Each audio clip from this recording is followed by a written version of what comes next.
কিরে, কাল তো ফোনে খুব উম্মা দিতেছিলি, এখন থাপ্পড় খেতে কেমন লাগে? আর তুই কাল রাতে কি করলি? সিগারেট খেয়ে আমাকে মারার প্ল্যান করেছিলি? আমি আবার মারার প্ল্যান কেমনে করলাম? আমার কাছে সিগারেট খেতে কেমন লাগে সেটাই তো বলেছি। এখন আপনি যদি টান দেন সেটা আমার কি দোষ? সম্পূর্ণ দোষটা তো, কারণ তুই আমাকে মিথ্যা কথা বলে সিগারেট খেয়েছিস। মিথ্যা কথা কি আমি একা বলেছি? আপনিও তো মিথ্যা কথা বলেছেন। আমি আবার কখন কি মিথ্যা কথা বললাম? ওই যে 2 দিন আগে রাতে বললেন আপনার বয়ফ্রেন্ড আছে, এই কথাটা তো পুরাই মিথ্যা। মানে ওই কিভাবে জানলি? হাঁকাও ঢপ মারতেছিস তাই না? আমি কোনো ডপ মারতেছি না, আপনার বিষয়ে সব খোঁজখবর নিয়েছি আমি। তুই আমার খোঁজ খবর কেন নিবি? ভবিষ্যৎ বউ বলে কথা, একটু তো খোঁজখবর নিতেই হয়। একে তো কাল রাতে উম্মা উম্মা বলে বলে আমার রাগ উঠিয়েছিস, এখন কিন্তু রাগ উঠাবি না। মানে চুমু দিলে আবার রাগ ওঠে নাকি? চুমু দিলে তো রাগ ভাঙে। সেই চুমো আর এই জোর করে ফোনে উম্মা দেওয়া চুমো এক না। ওয়েট, দেখাইতেছি এক কিনা। কথাটা বলার সাথে সাথেই আমি তানহার মাথার পিছনে হাত দিয়ে নিজের ঠোঁটের সাথে তানহা ঠোঁট এক করে দিই। রাত প্রায় 12টা বাজে। রাস্তা দিয়ে একা একা হেঁটে বাসায় ফিরছে তানহা। আজ ডিউটি থেকে আসতে একটু লেট হয়ে গেছে তার। এর মধ্যে আবার আস্তে আস্তে গাড়িটাও নষ্ট হয়ে গেছে, তাই সে পায়ে হেঁটেই আসছে। শীতের দিন, চারদিক নির্জন, রাস্তায় হালকা মৃদু বাতাস যেন আবহাওয়াটাকে আরও ঠান্ডা করে তুলছে। এই এলাকায় নতুন তানহা, ভালোভাবে এখনও সব কিছু চেনে না। তার পকেটে একটা রিভলভার থাকা সত্ত্বেও যেন ভয় হচ্ছে। ভয় হওয়ারই কথা, কারণ সে একটা মেয়ে। আর চারদিকে নির্জন, আশেপাশে কেউ নেই বললেই চলে। রাস্তা দিয়ে তানহা ভয়ে ভয়ে হেঁটে যাচ্ছে। তানহা হাঁটতে হাঁটতে রাস্তার মোড়ে আসতেই দেখে 2টা ছেলে। তানহা তাদের দেখে জোরে জোরে হাঁটতে শুরু করে। তানহা পিছনে তাকিয়ে দেখে ছেলে 2টা তার পেছনে আসছে। এটা দেখে তানহা তার হাঁটার গতি আরও বাড়িয়ে দেয়। এমন সময় ছেলে 2টার মধ্যে থেকে একটা দৌড়ে তানহার সামনে চলে আসে, আরেকটা তানহার পেছনে। তখন তানহা বলে, দেখ, আমার পথ ছাড়, না হলে কিন্তু খারাপ কিছু হয়ে যাবে এখানে। এত তাড়াহুড়া করো না মামুনি, বাসায় তো যাবে, তার আগে আমাদের একটু খুশি করে যাও। তোদের খুশি আমি বের করছি, তোরা হয়তো আমার ড্রেসের দিকে তাকাসনি, ভালো করে দেখ আমি কে। তানহার কথা শুনে ছেলে 2টো তানহার দিকে তাকিয়ে দেখে পুলিশের ড্রেস পরা। এটা দেখে ছেলে 2টো একটু হেসে দেয়। ছেলে 2টার হাসি দেখে তানহা এবার একটু ভয় পেয়ে যায়। মামুনি, দেখছি পুলিশের ড্রেস পরে আমাদের ভয় দেখাচ্ছে। মামুনি হয়তো এই এলাকার নতুন, যাক জীবনের প্রথম কোনো পুলিশ মেয়েকে এত রাতে পেলাম। এটা বলেই ছেলে 2টো হাসতে থাকে। তানহা ছেলে 2টোর হাসি দেখে বুঝে যায় এরা এত সহজে থেকে ছাড়বে না, তাই তানহা তার পকেট থেকে তার রিভলভারটা বের করে। তানহা রিভলভারটা বের করতেই তানহার পেছনে থাকা ছেলেটা তার হাতে লাথি মেরে দেয়, যার ফলে তার হাত থেকে রিভলভারটা অনেক দূরে গিয়ে ছিটকে পড়ে। এটা দেখে তানহা অনেক ভয় পায়। তানহা কী করবে কিছুই বুঝতে পারছে না। সে একা 2টা ছেলের সাথে কখনোই পেরে উঠবে না। এমন সময় ছেলে 2টা হাসতে হাসতে বলে, এবার কি করবে মামুনি? আজ তোমাকে আমাদের হাত থেকে কেউ বাঁচাতে পারবে না।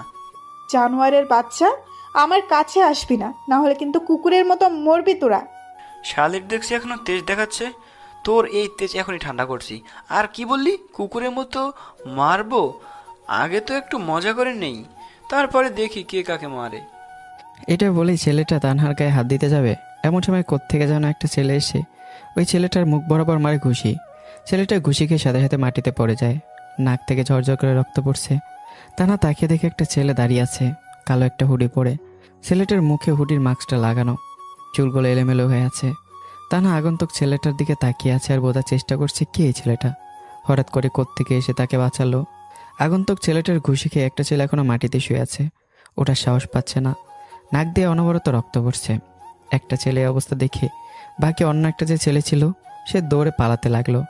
ছেলেটা দৌড়ে পালাচ্ছে, এমন সময় আগন্তুক ছেলেটা তার কোমর থেকে একটা ডিজার্ট এগুল বের করে তার মাথা বরাবর শ্যুট করে, আর সাথে সাথে ছেলেটা নিথর দেহ রাস্তার মধ্যে ছিটকে পড়ে। আগন্তুক ছেলেটা এভাবে ছেলেটাকে মেরে ফেলায় তাকে খুব ভয়ঙ্কর লাগছে। তানহা তো সব কিছু থেকে শক খেয়ে গেছে। সাথে সাথে তানহা অনেক ভয় পেয়ে যায়, আবার অনেক খুশি হয়, কারণ এদের এভাবেই মারা উচিত। তানহা আগন্তুক ছেলেটার দিকে তাকিয়ে আছে অবাক হয়ে, আর অধীর আগ্রহে তাকিয়ে আছে বাকি ছেলেটাকে কি করে এটা দেখার জন্য। আগন্তুক ছেলেটা এবার নিচে পড়ে থাকা ছেলেটার দিকে তাকায়। আগন্তুক ছেলেটা এবার তার পকেট থেকে একটা টাকার নোট বের করে নিচে পড়ে থাকা ছেলেটার বুকের উপর ফেলে দেয়। এটা থেকে তানহার নিচে পড়ে থাকা ছেলেটা ভয় পেয়ে তাকিয়ে আছে ওই আগন্তুক ছেলেটার দিকে। এই ছেলেটা করছে কি, পাগল নাকি এইসবই ভাবছে। আর জিজ্ঞাসানো দৃষ্টিতে তাকিয়ে আছে তানহা আগন্তুক ছেলেটার দিকে। আগন্তুক ছেলেটা নিচে পড়ে থাকা ছেলেটির উপর একটা টাকার নোট ফেলে সাথে সাথে কপাল বরাবর শ্যুট করে এবং সাথে সাথে ছেলেটা মারা যায়। শ্যুট করার সাথে সাথেই আগন্তুক ছেলেটা সেখান থেকে চলে আসতে লাগে। আগন্তুক ছেলেটা পিছন ফিরে চলে যাচ্ছে, এমন সময় তানহা পিছন থেকে অনেক ডাকাডাকি করে, কিন্তু আগন্তুক ছেলেটা কোনো কথা না বলে সেখান থেকে চলেই যাচ্ছে। তানহা দৌড়ে আগন্তুক ছেলেটার সামনে যায়। তানহা এভাবে আগন্তুক ছেলেটার সামনে যাওয়ায় ছেলেটা থেমে যায়। তখন তানহা বলে, অনেক ধন্যবাদ আপনাকে, আপনি না আসলে। তানহাকে আর কিছু বলতে না দিই আগন্তুক ছেলেটা তানহার পাশ কাটিয়ে চলে যায়। তানহা অবাক হয়ে তাকিয়েছে ছেলেটার দিকে। তখন তানহা নিজেই নিজেকে বলে, এটা ছেলে নাকি অন্য কিছু? এত কিছু করে ফেললো মুহূর্তের মধ্যে, কিন্তু একটা কথা পর্যন্ত বললো না, আমার দিকে তাকালো না পর্যন্ত। আজব ছেলে তো। যাক, আমার এত ভেবে কাজ নেই, বাসায় যাই, অনেক রাত হয়েছে। আব্বু আম্মু হয়তো আমার জন্য চিন্তা করছে। এটা বলেই তানহা রাস্তায় পড়ে থাকা তার রিভলভারটা তুলে নেয়। রাস্তায় মৃত অবস্থায় পড়ে থাকা ছেলে দুটার দিকে একবার তাকিয়ে তানহা সেখান থেকে চলে আসে। এদিকে রাত প্রায় 1টার দিকে আমি বাসায় ফিরলাম। ডুপ্লিকেট চাবি দিয়ে দরজা খুলে প্রবেশ করতেই দেখতে পাই আমার আম্মু খাবার টেবিলেই ঘুমিয়ে আছে, চেয়ারে বসে, টেবিলে মাথা টিকিয়ে। আমি আমার আম্মুর কাছে গিয়ে হালকা করে ডাক দিলাম। আমার ডাকে আমার আম্মু জেগে যায় আর আমার দিকে তাকিয়ে কোনো কথা না বলেই খাবার বেড়ে দিতে লাগে। আম্মু, তুমি প্রতিদিন আমার জন্য এভাবে অপেক্ষা করো কেন? অসুস্থ হয়ে যাবে তো। আমার কথা যদি ভাবতি তাহলে প্রতিদিন এত রাত করে বাসায় ফিরতি না, আর আমাকেও অপেক্ষা করা লাগতো না। তোমাকে তো বলেছি তুমি খাবার রেখে ঘুমিয়ে পড়বে। আমি যত রাতে বাসায় ফিরি না কেন আমি খেয়ে নেব। কেমন খাবি আমার দেখা? আমার হাতে ছাড়া নিজের হাতে লাস্ট কবে খাইছিস সেটাও তো মনে নেই মনে হয়। হুঁকে প্রতিদিন এত রাতে বাসার বাইরে কি করিস? আশেপাশে মানুষজন খারাপ ভাবে। আশেপাশের মানুষজন কি বললো তা নিয়ে আমার যায় আসে না। আমি একদিন না খেয়ে থাকলে তো তারা আমাকে খেতে দেবে না। তাহলে আশেপাশের মানুষজন কি ভাবছে তা আমার দেখার বিষয় না। তোর জ্ঞান দেওয়া বন্ধ কর। তোর আব্বু প্রতিদিন রাগারাগি করে, আমার জন্য কিছু বলে না তোকে। সেদিকে খেয়াল আছে তোর? এই জন্যই তো তোমাকে অনেক ভালোবাসি। তুমি আছোই তো আব্বুকে সামলানোর জন্য। জানি কত ভালোবাসিস, তোরে বলতে হবে না। এভাবে চলতে থাকলে তোর আব্বুকে আমি আর ম্যানেজ করতে পারবো না প্রতিদিন। তোমায় ম্যানেজ করতে হবে না। আব্বু আমার দেখা পাইলে তো রাগারাগি করবে, না পাবে আমাকে, আর না করবে বকাবকি। হয়েছে, এখন চুপচাপ খেয়ে নে, কোনো কথা বলবি না। তোর আব্বু জেগে গেলে আবার রাগারাগি করবে। আমি আর কোনো কথা বললাম না। আমার আম্মু আমাকে খাইয়ে দিল। আমি খাওয়া দাওয়া করে নিজের রুমে চলে গেলাম। মাথাটা একটু ব্যথা করছে, তাই একটা ওষুধ খেয়ে ঘুমিয়ে পড়লাম। এটা আমার দৈনিক রুটিন, প্রতিদিন বন্ধুদের সাথে আড্ডা দেওয়া আর গভীর রাতে বাসায় ফেরা এবং আমার আম্মুর ভাষণ শুনে খাবার খেয়ে রুমে আসা। আমার আব্বু আম্মু কিছু বলে না, কারণ আদরের একমাত্র সন্তান বলে কথা। পরের দিন সকাল 10টায় আমার ঘুম ভাঙে। আমাকে কেউ ডাকতে আসে না, কারণ বাসায় সবাই জানে হাজার ডাকলে আমি উঠবো না। সকাল 10টায় আমি ঘুম থেকে উঠে ফ্রেশ হয়ে নিচে নেমে তাকিয়ে দেখি আমার আম্মু টিভি দেখছে। আমাকে নিচে আসতে দেখে আম্মু বলল, কি রে, ঘুম ভাঙছে তাহলে? খাবার দাও, ক্ষুধা লাগছে খুব। তুই বস, আমি নিয়ে আসছি। এই বলে আম্মু চলে গেল খাবার আনতে। আমি বসে বসে কার্টুন দেখতে লাগলাম। কিছুক্ষণ পর আম্মু খাবার নিয়ে আসলো। আমি আমার আম্মুর থেকে খাইয়ে নিয়ে বাসা থেকে বের হই। আমি বাসা থেকে বের হয়ে 3 রাস্তার মোড়ে চলে আসলাম। তাকে দেখে আশেপাশে আমার বন্ধুরা নেই, তাই আমি ফোনটা বের করে ফাহিমকে কল দিলাম। ফাহিম কলটা রিসিভ করতেই বললাম, কিরে মামা, কই তোরা? মামা, আমি আর আবির এক জায়গায় আছি, তুই 20 মিনিট দ্বারা আমরা আসতেছি। ঠিক আছে, তাড়াতাড়ি আয়। আমি ফোনটা কেটে দিয়ে একটা দোকানে চলে যাই। সেখান থেকে একটা সিগারেট নিয়ে সিগারেট খেতে লাগলাম। আমি আর ফাহিম আবিরের জন্য অপেক্ষা করতে লাগলাম। অন্যদিকে এদিকে এলাকায় নতুন জয়েনিং হয় তানা পুরো এলাকাটা ঘুরে ঘুরে দেখছে গাড়ি নিয়ে। তানা গাড়ি করে ঘুরতে ঘুরতে তার চোখ গেল একটা দোকানে। তানা তাকে দিকে একটা ছেলে দোকানের দিকে মুখ করে তাকিয়ে আছে, আর তার পরনে কাল রাতের সেম সে ড্রেস। তানা এর ড্রেস আপ দেখে গাড়িটা থামিয়ে দিল আর সেদিকে যেতে লাগলো। তানা ছেলেটার কাছে এসেই পিছন থেকে বলল, এই ছেলে শোনো। আমি মনে সুখে সিগারেট টানছিলাম। এমন সময় পেছন থেকে কেউ একজন মেইলি কণ্ঠে আমাকে ডাকলো, তাই আমি পেছনে ঘুরে তাকাই। আমি পেছনে ঘুরতেই আমার মুখে সিগারেটের ধোঁয়ায় তানহা কাশতে থাকে, কিন্তু আমি আমার সিগারেট খাওয়া থামাচ্ছি না। এমন সময় তানহা রেগে আমার মুখ থেকে সিগারেট নিয়ে নিচে ফেলে দেয়। এটা কি হলো? এই ছেলে, এটা কি সিগারেট খাওয়ার জায়গা? এখানে কোথাও তো লেখা নেই যে এখানে সিগারেট খাওয়া যাবে না। আর থাকলেই বা কি, রাজ কাউকে মেনে চলে না। তুই দেখছি আসলেই বেয়াদব একটা ছেলে। এই মেয়ে, চেনা নেই জানা নেই, ডিরেক্ট তুই করে বলতেছেন? অসভ্য মেয়ে কোথাকার, কমন সেন্স নাই। কি আমার কমন সেন্স নাই? বেয়াদব বখাটে ছেলে, একে তো নিজে অন্যায় করেছে, তার উপর আবার বড় বড় কথা। আমি আবার কি অন্যায় করলাম? সিগারেট খাওয়া কি অন্যায়? সিগারেট খাওয়া যদি অন্যায় হয় তাহলে আবার সে অন্যায়টা করছি, দেখি কি করতে পারেন। এই মামা, 2টা সিগারেট দাও তো। আমি দোকান থেকে 2টা সিগারেট নিয়ে একসাথে 2টা সিগারেট জ্বালাই। সিগারেট 2টা একটা টান দিয়ে পুরো ধোয়া তানহার মুখের দিকে মারি, যার ফলে তানহা আবারও কাশতে শুরু করে। তানহার কাশি দেখে আমি আবারও একটু ধোয়া তানহার দিকে মারি। তানহা এবার রেগে আমাকে ঠাস ঠাস করে 2টা থাপ্পড় মেরে দিয়ে বলল, চল আমার সাথে পুলিশের সাথে বেয়াদবি করার মজা আজ তোকে ভালোভাবে বোঝাবো। এই বলে তানহা আমার কলারে হাত দেয়। আমার কলারে হাত দেওয়ায় আমি রেগে যাই, এক ঝটকায় কলা ছাড়িয়ে নেই। এই মেয়ে, তোর তো সাহস কম না? থাপ্পড় মেরে আবার কলা ধরেছিস। তোর ভাগ্য ভালো তুই মেয়ে, নাহলে এতক্ষণে হসপিটালের বেডে থাকতি। কে হসপিটালের বেডে থাকবে তার সময়ই বলবে। চল আমার সাথে। আপনার সাথে যাব মানে? আমার সাথে থানায় চল, তোর এমন অবস্থা করব আর পুলিশের সাথে কোনোদিন বেয়াদবি করবি না। বেদবির দেখছেন কি? আমি হলাম আনলিমিটেড বেদব, যা সময়ের সাথে সাথে দেখতে পারবেন। তোর বেয়াদবি আমি বের করছি, চল আমার সাথে থানায়। ও তাই? তাই কী জন্য আমাকে থানায় নিয়ে যাওয়া হচ্ছে?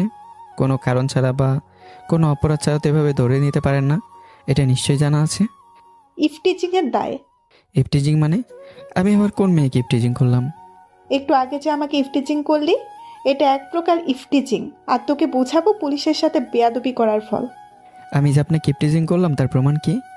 তোর প্রমাণ লাগবে না, চল থানায়, তোর প্রমাণ বের করতেছি। এই বলে তানহা রেখে আমার হাতে হ্যান্ডকাপ লাগাতে লাগলো। তখন আমি ছাড়িয়ে নিয়ে বললাম, ছাড়ুন, হ্যান্ডকাপ লাগাতে হবে না, আমি এমনি যাচ্ছি। এই বলে আমি গাড়িতে গিয়ে বসে পড়লাম। তানহা ড্রাইভ করে থানায় নিয়ে চলে এলো। আমাকে লকআপের কাছে নিয়ে এসে এক ধাক্কা দিয়ে লকআপের ভিতর ঢুকিয়ে দিয়ে লকআপটা লক করে দিল। লকআপে তো পড়ে দিলেন, কিন্তু আটকে রাখতে পারবেন তো? সেটা তো সময়ই বলবে। সাহস থাকলে আমার আব্বুর নাম্বারে কল দেন। ওয়েট, দেখি তোর আব্বু কি করতে পারে। তবে একটা কথা, এখানে তোর আব্বু তো দূরের কথা, মিনিস্টার নেমে এলেও তোরে ছাড়বো না আমি। তানহা তার ফোনটা বের করে আমার থেকে নাম্বার নিয়ে আমার আব্বুকে ফোন দিল, আর লাউড স্পিকারও দিল। একবার রিং হতে ফোনটা কেটে দিল। আবার যখন ফোন দিল, আব্বু ফোনটা রিসিভ করলে তখন তানহা বলে, আসসালামু আলাইকুম আঙ্কেল। ওয়ালাইকুম আসসালাম। কে তুমি মা? চিনতে পারলাম না। আমারে আপনি চিনবেন না, আপনার বখাটের ছেলে রাস্তার সাইডে দাঁড়িয়ে সব মেয়েদেরকে ইফটিচিং করে, তাই তাকে থানায় ধরে আনা হয়েছে। এই নিন, কথা বলুন। এই বলে তানহা ফোনটা আমার কাছে নিয়ে আসলো। আমি তো চোখ বড় বড় করে তানহার দিকে তাকিয়ে আছি। তখন আব্বুকে বললাম, বিশেষ করো আব্বু, আমি এমন কিছুই করিনি, জাস্ট 10 মিনিটের মধ্যে আমাকে এখান থেকে বের করো। বিশ্বাস করব? তাও আবার তোকে? কখনোই না। তোর অনেকবার সারিয়েছি আমি, কিন্তু এবার আর না, কারণ তুই মেয়েদের ইফটিজিং করিস, এটা জানতাম না। এবার তোর একটা শিক্ষা হওয়া দরকার। বিশেষ করো আব্বু, আমি এমনটা করিনি, উনি মিথ্যা কথা বলছে। একজন পুলিশের তো আর ঠেকা নাই যে তোরে এমনি এমনি ধরে নিয়ে আসবে। তোর একটা শিক্ষা হওয়া উচিত। থাক তুই ওইখানে। আব্বু, আম্মু কিন্তু আমার জন্য চিন্তা করবে। তোর আম্মুরে আমি সামলে নেব, 2 দিন ওখানে থাকুক, এমনি ঠিক হয়ে যাবি। আর তোরে যেন এই 2 দিকে সোজা করে দেয় সেটা আমি বলে দিচ্ছি। আব্বু, কাজটা কিন্তু ঠিক করতেছো না, সময় কিন্তু আমারও আসবে। কাজটা আমি 100% ভালো করেছি, আর এটা শুনলে তো আম্মুও খুশি হবে মনে হয়, কারণ তোর একটা শিক্ষা পাওয়া উচিত। 2 দিন থাক, এমনি ঠিক হয়ে যাবি, তারপর আমি গিয়ে নিয়ে আসবো। চিন্তা করবেন না আঙ্কেল, আমি এই 2 দিনে সোজা করে দিব, যেন কারোর সাথে বেয়াদবি করতে না পারে। ঠিক আছে মা, একটু ভালোভাবে আদর যত্ন করে দিও। তো আমরাও তো আর কিছু করতে পারি না। ঠিক আছে আঙ্কেল। আব্বু, আমার কিন্তু রাগ উঠতেছে, আমাকে এখান থেকে নিয়ে যাবে কিনা বলো। আমার আব্বু কোনো রেসপন্স না করে ফোনটা কেটে দিল। ফোনটা লাউড স্পিকারে থাকায় সব কথাই তানহা শুনেছে। সব কথা শুনে তানহা বলল, কি রে, এখন কি করবি? হাওয়া শেষ? আরেকটা নাম্বার তুলুন। চান্স ওই একবার, আর কাউরে কল দিতে পারবি না। জাস্ট তোর পরিবারকে জানানোর প্রয়োজন ছিল, তাই ফোন দিলাম, না হলে আবার চিন্তা করতো। আপনি মিথ্যা কথা বললেন কেন? আমি কোনো মেয়েকে কখনো ডিস্টার্ব করি না। এমনি খারাপ হতে পারি, কিন্তু মেয়েদেরকে সম্মান করি। তা তো তোর ব্যবহারেই দেখতে পাচ্ছি তুই কেমন। যে সম্মানের যোগ্য আমি তাকেই সম্মান করি। তার মানে তুই বলতে চাচ্ছিস আমি সম্মানের যোগ্য না? না। দেখলি তো তোর আব্বু কি বললো, তোর একটা শিক্ষা পাওয়ার দরকার। আর আমারে তোকে সোজা বানানোর পারমিশনও দিয়ে দিল। এই 2 দিনে তোকে সোজা করে দিব আমার সাথে বেয়াদবি করা। আমার আব্বু কিন্তু আর একটা কথাও বলেছে। কি কথা? আমাকে ভালোভাবে আদর যত্ন করতে বলেছে। তখন তো থাপ্পড় মেরেছিলেন, গালটা এখন আর ব্যথা করছে। নেন, এবার আদর করে দেন, একটা কিস দেন। এটা বলে আমি আমার গালটা তানহার দিকে বাড়িয়ে দিলাম। সাথে সাথে তানহা আমার গালে আবারও থাপ্পড় মারলো। মেরেই বলল, তোর ভাগ্য ভালো তুই কাল রাতে আমাকে বাঁচিয়েছিস, না হলে তোর এমন অবস্থা করতাম দাঁড়িয়ে থাকার শক্তিটুকু পেতি না। যে মেয়ে 2টা সাধারণ ছেলের সাথে হাতে রিভলভার তাকে সরতে পারে না, সে আবার আমার সাথে পাঙ্গা নেয়। বিষয়টা হাস্যকর। তোর হাসি এই 2 দিনে আমিই ছুটাবো, জাস্ট ওয়েট কর। কিন্তু তোকে কাল রাতে দেখে মনে হয়েছিল কেমন ভয়ঙ্কর আর অদ্ভুত, কিন্তু তুই দেখছি একটা অরিজিনাল বখাটে, বেয়াদব লুচ্চা। গতকাল রাতে না থাকলে এতক্ষণ আপনার হয়ে যেত, আর আমি লুচ্চা হলে কাল রাতে আপনার কাহিনী খতম হয়ে যেত। সেই জন্যই তো তোকে কিছু বলছি না, কারণ তুই আমার সবচেয়ে দামি জিনিসটা রক্ষা করেছিস। কিন্তু তোরে তো একটু সোজা করতেই হয়, তোর আব্বুর পারমিশন বলে কথা। 2 দিন থাক, ঠিক হয়ে যাবি। এই বলে তানহা তার টেবিলে গিয়ে বসলো। তানহার টেবিল আমি স্পষ্ট দেখতে পাচ্ছি সামনে হয়। আমি আর কথা বাড়ালাম না, কারণ আমি বুঝে গেছি 2 দিনের আগে এখান থেকে বের হওয়া অসম্ভব। আমি একটা ফোন করলেই এখান থেকে বেরিয়ে যেতে পারতাম, কিন্তু সেই সুযোগ আর নেই। কেননা তানহার কাউকে ফোন দেবে না, আর আমার ফোনটাও সিনে অফ করে রেখে দিছে। আমি দেয়ালে হেলান দিয়ে বসে পড়লাম। আমি কিছুক্ষণ বসে থাকার পর আমার সামনে তানহা কিছু খাবার নিয়ে এসে বলল, দুপুর তো হয়ে গেছে, নে এগুলো খেয়ে নে।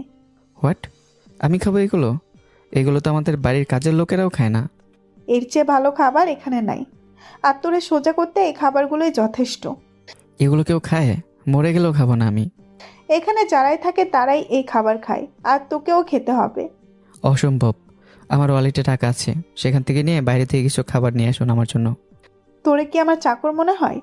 তোর খাবার আমি নিয়ে আসবো? তাহলে আমার ফোনটা দিন, আমার ফ্রেন্ডে ফোন করে খাবার আনতে বলি। সেটাও সম্ভব না, তোকে এই খাবারগুলোই খেতে হবে এই 2 দিন। এর চেয়ে ভালো খাবার পাবি না। আমি না খেয়ে থাকবো, তবু এগুলো খাবো না। আপনি নিয়ে যান এগুলো। পেটে টান পড়লে সব খাবি। এই খাবারগুলো রেখে গেলাম, পেটের টান পড়লে খেয়ে নিস, আর আমিও দেখি কতক্ষণ না খেয়ে থাকতে পারিস। এই বলে তানহা খাবারগুলো রেখে তার টেবিলে গিয়ে বসলো, আর কিছু ফাইল ঘাঁটতে থাকলো। আমি বসে তানহার দিকে তাকিয়ে আছি। এভাবে দুপুর গড়িয়ে বিকেল হয়ে গেল, কিন্তু আমি কিছু মুখে তুলছিলাম না। আমার অনেক খিদে পাওয়া সত্ত্বেও আমি খাচ্ছি না, কারণ আমি একবার যেটা বলি সেটাই করি। আমাকে এভাবে না খেয়ে থাকতে দেখে তানহা অবাক হচ্ছে, কারণ সকাল থেকে প্রায় বিকেল হয়ে গেল, কিন্তু আমি খাবারগুলোর দিকে তাকাচ্ছি না পর্যন্ত। আমার মুখ দেখে বোঝা যাচ্ছে যে আমার খিদে পেয়েছে, কিন্তু তানহার দেওয়া সেই খাবারগুলোর দিকে আমি তাকাচ্ছি না। আমার খিদে থাকা সত্ত্বেও আমি খাচ্ছি না। অনেকক্ষণ হলো আমি সিগারেট খেতেও পারছি না। আমার প্রচুর সিগারেটের প্যারা উঠেছে, কিন্তু কিছু বলতেও পারছি না। তখন তানহা আমার সামনে এসে বলল, কি রে, খাবারগুলো খাচ্ছিস না কেন? দেখে তো মনে হচ্ছে খুব খিদে পেয়েছে তোর। খিদে তো পেয়েছে, কিন্তু এগুলো তো আমি খাবো না। তোকে এগুলোই খেতে হবে। এত ঝামেলা না করে চুপচাপ খেয়ে নে, না হলে না খেয়ে মর। আমি খাবো না এগুলো। একটা কাজ করেন, আমাকে খাবার এনে দিতে হবে না, একটা সিগারেট এনে দিলেই চলবে। আমার কথা শোনা মাত্রই তানহা রেগে যায়। তানহা রেগে ভেতরে এসে আমার গলায় ঠাস করে একটা চর বসিয়ে দিয়ে বলল, তোর মুখ থেকে যেন নেক্সট টাইম সিগারেটের কথা না শুনি, কথাটা যেন মাথায় থাকে। এটা বলে তানহা বেরিয়ে গেল। আমি গালে হাত দিয়ে দাঁড়িয়ে আছি। ভাবতে পারিনি সামান্য একটা সিগারেট চাওয়াতে সে এতটা রেগে যাবে। আমি আর কিছু না বলে দেয়ালে হেলান দিয়ে ঘুমানোর চেষ্টা করলাম, কারণ অনেক ক্লান্ত। তানহা থানা থেকে বেরিয়ে পড়ল চারদিকে এলাকাটা একটু চক্কর দিতে। প্রায় সন্ধ্যা হয়ে গেল। তানহা থানায় এসে দেখে আমি দেয়ালে হেলান দিয়ে ঘুমিয়ে গেছি, আর আমার পাশে খাবারগুলো যেমন অবস্থায় ছিল ঠিক তেমনই আছে। আমি তাতে হাত পর্যন্ত দেইনি। তানহা বুঝতে পেরেছে হাজার চেষ্টা করলে আমাকে এগুলো খাওয়াতে পারবে না। আমি যা বলি তাই করি। তানহা আমাকে অনেক ডাকাডাকি করলো, কিন্তু আমার ঘুম ভাঙছে না। তখন তানহা ভেতরে ঢুকে আমার মুখে পানি মারতে আমি জেগে যাই। আমি উঠে তানহার দিকে করুণ দৃষ্টিতে তাকিয়ে আছি। তানহা আমার এই অবস্থা দেখে ফিক করে এসে দিল, আর আমি তানহার হাসির দিকে অপলক দৃষ্টিতে তাকিয়ে রইলাম। তখন তানহা হাসতে হাসতে বলল, তোর তাকানো দেখে মনে হচ্ছে কোনো এক ক্ষুধার্ত কুকুর 7 দিন ধরে রুটি পায়নি। সুন্দর। কি? আপনার হাসি দেখে তো ক্রাশ খেয়ে গেলাম। আহ, কি সুন্দর হাসি। আপনারই আমার বউ বানাবো। তুই তো দেখছি আচ্ছা ফাজিল, জেলের ভেতরে ঢুকেও ফ্ল্যাট করছিস। ফ্লার্ট করলাম কই? আমি তো সব সত্যি বললাম। আপনার হাসি আমার মনে ধরেছে। বিয়ে করলে আমি আপনাকেই করব। সেই স্বপ্ন বাদ দে। আমি কেন? কোনো মেয়েই তোকে বিয়ে করবে না, আর আমাকে বিয়ে করা তো বিলাসিতা। বিয়ে একদিন আমি আপনাকেই করব। তুই তো দেখছি একটা বেয়াদব। ভাবছিলাম তোরে কিছু খাবার কিনে এনে দিতে, কিন্তু তা আর হলো না। এই বলে তান্না আমার কাছ থেকে চলে আসতে যাবে, তখন আমি আবার তাকে বললাম, এমন করো না জান, প্লিজ খাবার এনে দাও, খুব ক্ষুধা পেয়েছে। আমি মরে গেলে তোমার কি হবে বলো? তোরে তো আমি। সরি, আমি তো মজা করছিলাম। এখন কিছু খাবার এনে দেন না প্লিজ, খুব ক্ষুধা পাইছে। এবারের মতো মাফ করে দিলাম। বল, কি খাবি? বেশি কিছু না, 1 প্যাকেট বিরিয়ানি আর একটা কোক আর একটা সিগারেট। আবার সেই সিগারেট? এবার যদি তোর মুখ থেকে সিগারেটের কথা শুনে খুন করে ফেলবো, তোরে বলে দিলাম। সিগারেট পাবি না তুই। 20 মিনিট দ্বারা বিরিয়ানি আর কোক আনছি। এই বলে তানহা চলে গেল বিরিয়ানি আনতে। প্রায় 20 মিনিট পর তানহা বিরিয়ানি আর কোক নিয়ে আসে আমার জন্য। আমাকে বিরিয়ানি আর কোক দিতেই আমি অসহায় দৃষ্টিতে তাকিয়ে রইলাম তানহার দিকে। তখন তানহা বলল, আবার কি হলো? খাইয়ে দেন না প্লিজ। ফাজলামি করিস আমার সাথে? এমন একটা থাপ্পড় মারবো না, সোজা হয়ে যাবি। আমি তো নিজের হাত দিয়ে খাই না, আমার আম্মু প্রতিদিন খাইয়ে দেয়। এখানে তো আম্মু নেই, তাই আপনারে বললাম খাইয়ে দিতে। তুই কি মেয়ে মানুষ? তোকে খাইয়ে দিতে হবে? আর তোর আম্মুও তোকে খাইয়ে দেয়, এটা আমার বিশ্বাস করতে হবে? বিশ্বাস না হলে আব্বুকে কল দিতে পারেন। ফোন করার কোনো প্রয়োজন নেই। চুপচাপ তাড়াতাড়ি খেয়ে নে, না হলে খাবারগুলো নিয়ে চলো। সারা রাত না খেয়ে থাকতে হবে। আমি নিজের হাত দিয়ে খাবো না, আপনি খাইয়ে দিলে খাবো, না হলে না। দেখ, রাগ উঠাবি না, নিজের হাতে খেয়ে নে। না, আমি খাবো না, আমার আম্মুর হাতে খাবো, না হলে আপনার। তোর আম্মুকে আমি এখন কোথায় পাবো? আর আমিও তোকে খাইয়ে দিতে পারবো না। তাহলে আমি খাবো না, নিয়ে যান খাবারগুলো। দেখ, শেষবারের মতো বলছি, বিরক্ত না করে খেয়ে নে। বললাম তো খাবো না। ওকে, না খেয়েই থাক। আমিও আবার কি তোর মতো ছেলের জন্য? এই বলে তান্হা বেরিয়ে চলে আসে আর নিজের টেবিলে বসে কাজ করতে থাকে। আমি ইচ্ছে করে খাচ্ছি না, কারণ আমি তানহার হাতে খাবো ভেবেছি। এভাবে আরও কিছুক্ষণ অতিবাহিত হয়ে গেল। আমি অনেকক্ষণ না খেয়ে থাকায় আমার মাথা ব্যথা করতে লাগলো, তবুও আমি খাচ্ছি না। আমি অনেকটা সময় না খেয়ে থাকার ফলে মাথা ব্যথা করতে লাগলো, যেই মাথা ব্যথায় আমার প্রায় সময় হয়ে থাকে। আমি একসময় আমার 2 হাত দিয়ে মাথা চেপে ধরি। তানহা তার টেবিল থেকে দেখতে পায় আমি 2 হাত দিয়ে মাথা চেপে ধরে আছি। তা দেখে তানহা আমার কাছে এসে বলে, কি এইভাবে মাথা চেপে ধরে আছিস কেন? সকাল থেকে না খাওয়ার ফলে মাথাটা ব্যথা করছে। তাহলে না খেয়ে আছিস কেন? খেয়ে নে। না, আমি খাবো না। দেখ, বিরক্ত করবি না। না খেলে অসুস্থ হয়ে যাবি, আর তার পুরো দোষ আমার উপরে পড়বে। আমি কি খেতে চাইছি না নাকি? বলছি তো খাইয়ে দিলে খাবো। তুই তো দেখছিস সম্পূর্ণ আলাদা। না খেয়ে অসুস্থ হয়ে যাবি, কিন্তু নিজের জেদ ধরে থাকবি। আমি একবার যা বলি তাই করি। যে জিনিসটা আমার পছন্দ তা না পেলে আমি কেড়ে নেই। তুই তো দেখছি বাকি অন্যদের মতো না। আমি আমার সাথে অন্য কারো তুলনা দিলে চলবে? আমি অনলি 1 পিস, আমার মতো দ্বিতীয় আর খুঁজে পাবেন না। খুঁজে পাওয়ারও দরকার নেই। এসব ফাপড় বাদ দিয়ে চল, হা কর। খাইয়ে দিবেন? না দিয়ে আর উপায় আছে? তুই অসুস্থ হয়ে গেলে আমার সম্পূর্ণ দোষ আমার হবে। এই তো বুঝতে পারছেন। এটার একটু আগে বুঝলে আমাকে না খেয়ে থাকতে হতো না এতক্ষণ। এত কথা না বলে ভালোভাবে বস, আমি খাইয়ে দিচ্ছি। ও মাই জান। তা না আমার দিকে রেগে তাকালো। আমি আর কিছু বললাম না, চুপচাপ ভালোভাবে বসে পড়লাম। তা না আমাকে খাইয়ে দিতে লাগলো। তা না এই প্রথম কাউকে খাইয়ে দিচ্ছে। তা না ভালোভাবে আমাকে খাইয়ে দিতে পারছে না, তবুও আমি তানার হাতে খাওয়া অনুভব করছি। এই প্রথম আমি আমার আম্মুর হাত বাদে অন্য কারো হাতে খাচ্ছি, তা আবার আমার ক্রাশের হাতে। ভাবতে এক অদ্ভুত ফিলিংস জাগে মনে। আমার মনে এখন এক অন্যরকম অনুভূতি সৃষ্টি হতে থাকে। আমি বিড়বিড় করে বললাম, বিয়ে করলে আমি আপনাকেই করব পুলিশ ম্যাম। বিয়ের পর খাবার খেলে আমি আপনার হাতেই খাবো। রেডি হন এর আজকে সারা জীবন খাইয়ে দেওয়ার জন্য। কি রে, কি বিড়বিড় করছিস? ভাবছি আপনাকে বিয়ে করলে আমার 2 দিক থেকে লাভ হবে। মানে? আপনাকে বিয়ে করলে প্রথমত আমাকে কেউ ধরে আনবে না পুলিশিনীর বর বলে, আর দ্বিতীয়ত আপনার হাতে খাইয়ে নিতে পারবো। তোর মতো বখাটেকে আমি বিয়ে করব? আমি কেন? কোনো মেয়েই বিয়ে করবে না। কেন? আমি কি দেখতে খারাপ? তোর ব্যবহার চরিত্র দুটাই খারাপ। কি? আমার চরিত্র খারাপ? আপনি জানেন আজ পর্যন্ত কতগুলো প্রপোজ পাইছি আমি ইচ্ছে করলে কতগুলো মেয়ের সাথে ইটিস পিটিস করতে পারতাম, কিন্তু আমার চরিত্র এমন না যে মেয়েদের নিয়ে চিপায় যাব। তোর মতো বখাটেকে আবার প্রপোজ করে?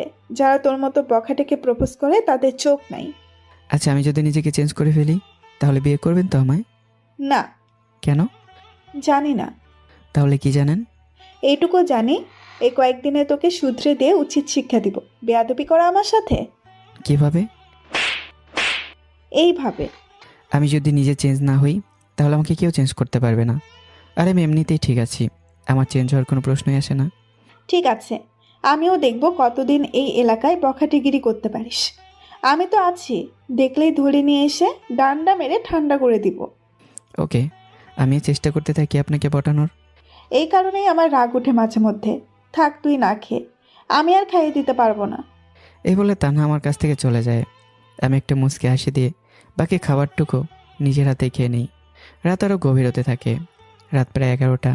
তানহা তার কাজ শেষ করে বাসায় যাবে, এমন সময় আমি তানহাকে ডাক দিই। তানহা আমার কাছে এসে দেখে আমি দেয়ালে হেলান দিয়ে মাথা দুহাত দিয়ে চেপে ধরে আছি। আমাকে এভাবে দেখে তানহা বলল, কিরে, এভাবে মাথা ধরে আছিস কেন? আর এত জোরে ডাকলি কেন? আমার মাথাটা প্রচণ্ড ব্যথা করছে। ফাজলামি করিস আমার সাথে? একটু আগে না হয় না খেয়ে থাকার জন্য মাথা ব্যথা করছিল, কিন্তু এখন কি জন্য মাথা ব্যথা করছে শুনি? বিশ্বাস করুন, আমার মাথাটা প্রচণ্ড ব্যথা করছে। আমার মাইগ্রেনের ব্যথা আছে, যখন তখন মাথা ব্যথা করে। আমাকে ছেড়ে দিন প্লিজ, আমি বাসায় চলে যাব। আমি এখানে থাকতে পারছি না। তুই এইখান থেকে বের হতে পারবি না 2 দিন। আর আগে কেন বলিসনি তোর মাইগ্রেনের ব্যথা আছে?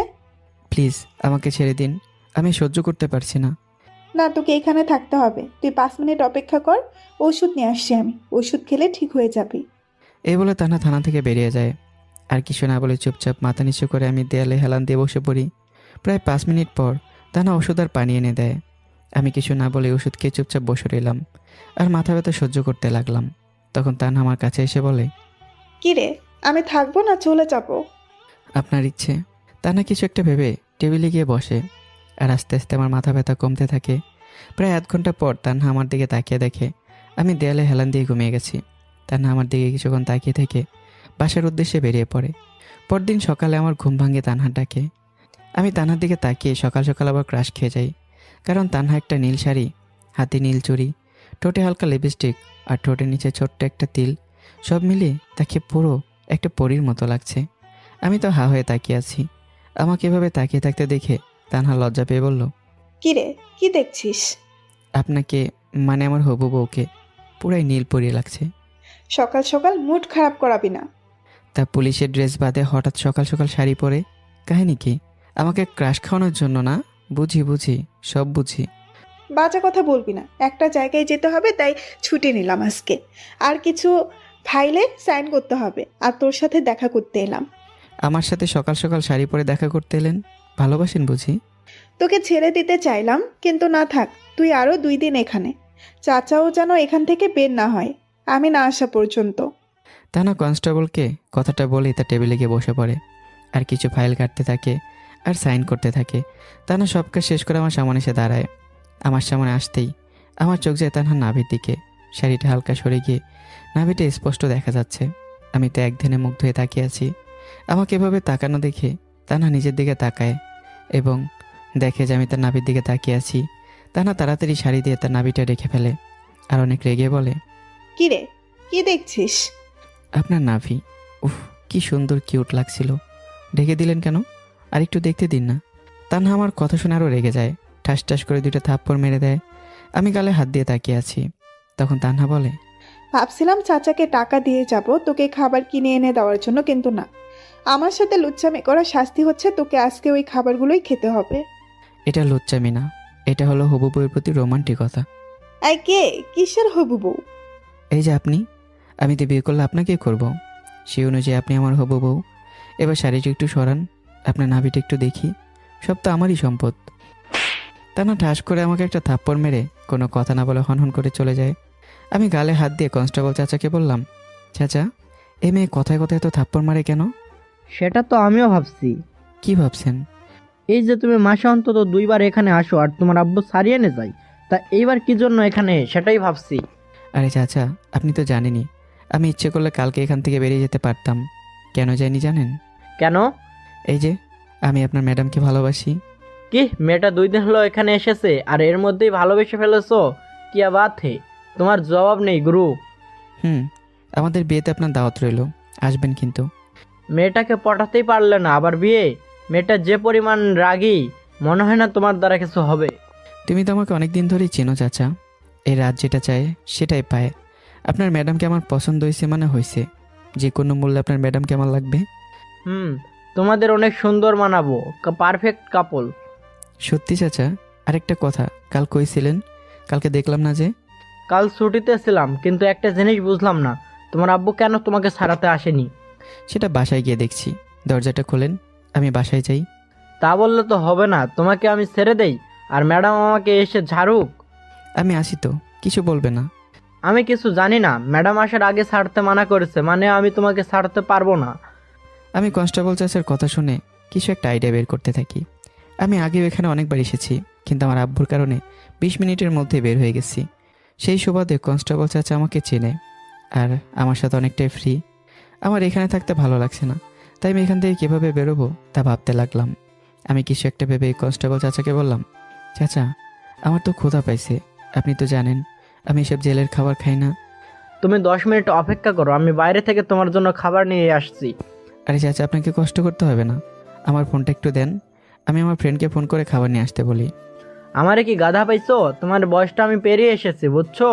তুমি তোমার ফ্রেন্ডরে ফোন করবে আর তারা অনেক ছেলেবেলে নিয়ে এসে তোমাকে এখান থেকে নিয়ে যাবে, আর আমি ম্যাডামের কাছ থেকে ঝাড়ি খাবো?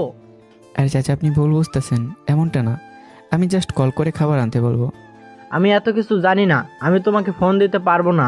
তুমি 10 মিনিট দাঁড়াও, আমি বাইরে থেকে খাবার আনছি। আচ্ছা ঠিক আছে, কি আর করার। তবে 2টা সিগারেট নিয়ে আসবেন, একটা আমার আর একটা আপনার জন্য। একদিন হয়ে গেল সিগারেট মুখে দিইনি, সিগারেটের প্যারা উঠছে খুব। তোমাকে বলতে হবে না, জানি আমি। এই বলে কনস্টেবল চাচা চলে গেল বাইরে খাবার আনতে। আমি আর কিছু না ভেবে হতাশ হয়ে বসে পড়লাম। আমার প্ল্যানটা কোনো কাজেই দিল না। কনস্টেবল চাচা আমার প্ল্যানটা ধরে নিয়েছে। আমি বুঝে গেছি আজকে আর এখান থেকে বেরোতে পারবো না। কিছুক্ষণ পর কনস্টেবল চাচা খাবার নিয়ে এসে আর আমি খেয়ে নিই। তারপর আমি আর কনস্টেবল চাচা সিগারেট খেতে লাগলাম। কোনো মতে আমি পুরো দিনটা কাটিয়ে দিই। রাত প্রায় 8টার সময় পুলিশের ইউনিফর্ম পরে তানহা আসে। তানহা সোজা আমার কাছে এসে বলে, কিরে, আজকের দিনটা কেমন লাগলো চার দেওয়ালে বন্দি থেকে? কেমন লাগবে আবার, ভালোই তো, বিন্দাস। তা তো দেখতেই পাচ্ছি কেমন ভালো। আচ্ছা, তোর যেহেতু ভালো লাগছে সমস্যা নাই, আরো 2 দিন থাক। এই না না, আমাকে ছেড়ে দিন, আমার ভালো লাগছে না একদম এখানে থাকতে। একটু আগেই তো বললে ভালো লাগছে। আরে আমি তো এমনি বললাম মজা করে, আমাকে ছেড়ে দেন প্লিজ, আমি বাসায় যাব। সেটা সম্ভব না, কাল সকালের আগে ছাড়া পাবি না। আমার কষ্টটা একটু বোঝার চেষ্টা করুন। আপনি এখন বাসায় গিয়ে ঘুমাবেন আর আমি এখানে বসে বসে মশা মারবো? অনেক কষ্টে কাল রাতটা পার করেছি।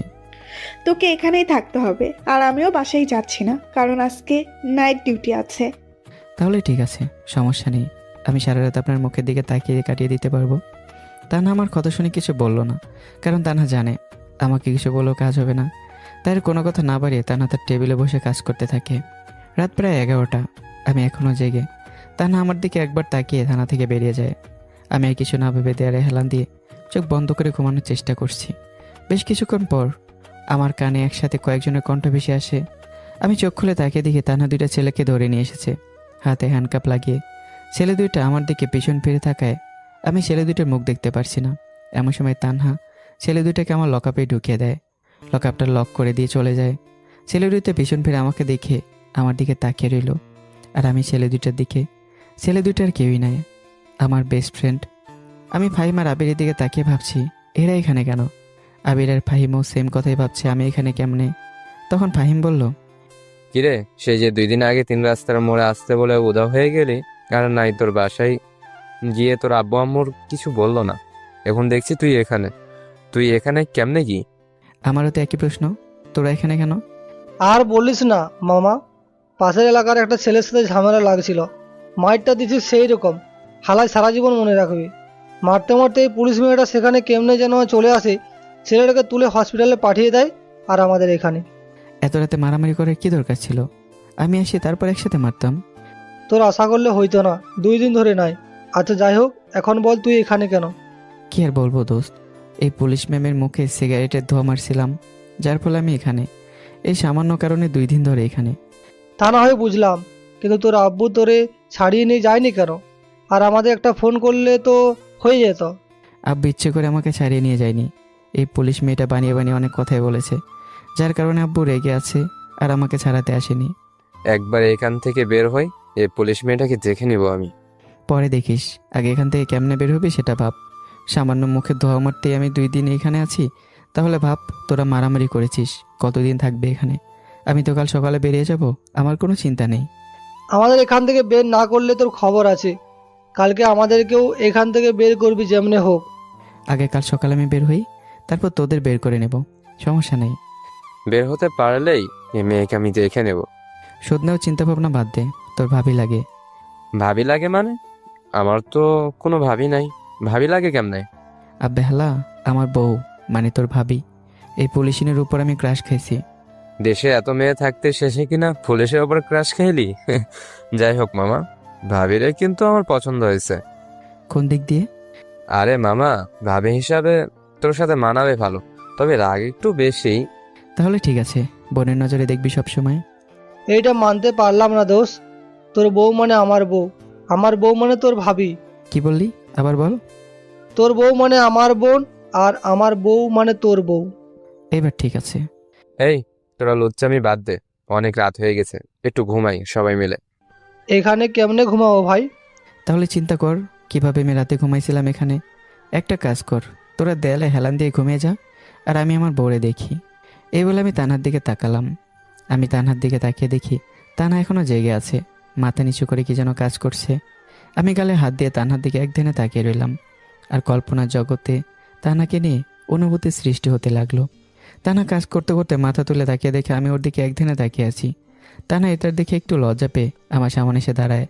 আমি তানহাকে দেখতেই ব্যস্ত, তানহা কিছু বলছে না, ইচ্ছে করেই আমার সামনে এসে দাঁড়িয়ে আছে, আর সেও আমার দিকে তাকিয়ে আছে। আর তখন তানহা বলল, এভাবে তাকিয়ে না থেকে ঘুমা, অনেক রাত হইছে। আমার ঘুম আসছে না, আপনি ঘুমাবেন না? সেটা তোর ভাবতে হবে না, তুই এখন ঘুমা, কাল সকালে তোকে ছেড়ে দিব। একটা কথা বলবো, রাখবেন? রাখার মতো হলে রাখবো, এখন বল কি বলবি। আমি তো গত 2 দিন ধরে এখানে বন্দি আছি, এই 2 দিনে 1 সেকেন্ডের জন্য বাইরে যেতে পারিনি। তাই বলছিলাম কি, চলেন না দুজন মিলে একটু বাইরে থেকে হেঁটে আসি, একটু ভালো লাগছে না এখানে। এখন কি হাঁটার সময়? রাত কয়টা বাজে খেয়াল আছে?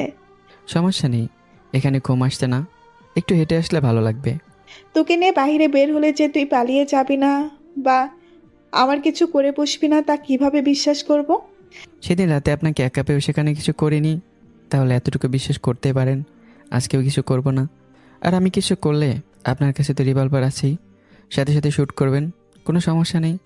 আচ্ছা ঠিক আছে, করলাম তোকে বিশ্বাস, তবে এই বিশ্বাসের সুযোগ নিয়ে বিশ্বাসঘাতকতা করিস না। এটা বলে তানহা লকআপটা খুলে দেয়, আর আমি বাইরে বেরিয়ে যাই। তারপর তানহা আর আমি বাইরে হাঁটতে বের হই। প্রায় 2 দিন পর আমি বাইরে বের হই।